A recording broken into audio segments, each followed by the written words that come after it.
بسم الله الرحمن الرحيم والصلاة والسلام على محمد وآل محمد. هذه البراميل التي يقصد بها طيران الأسد وعصابته الناس الأبرياء والمدنيين.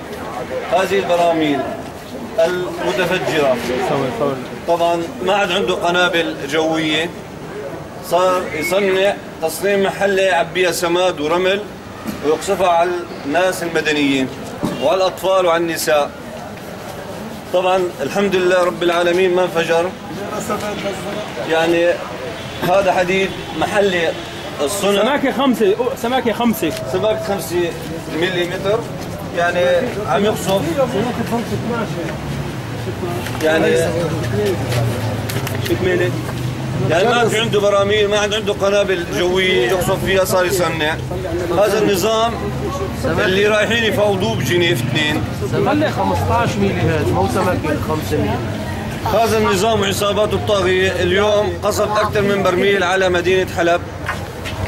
فكروا إنه مفتكر النظام إنه يأثر على معنويات الجيش الحر وعلى معنويات المدنيين. الحمد لله رب العالمين، مدنيين وجيش حر وثوار ومجاهدين كلياتنا ايد وحده ضد عصابات الأسد الطاغية.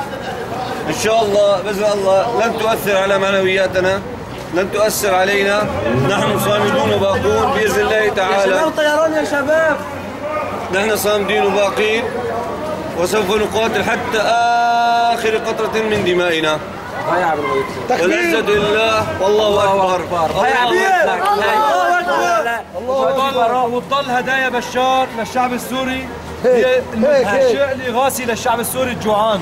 هي إغاثة الشعب السوري الجوعان من عند بشار وإيران. هي تكبير. الله أكبر.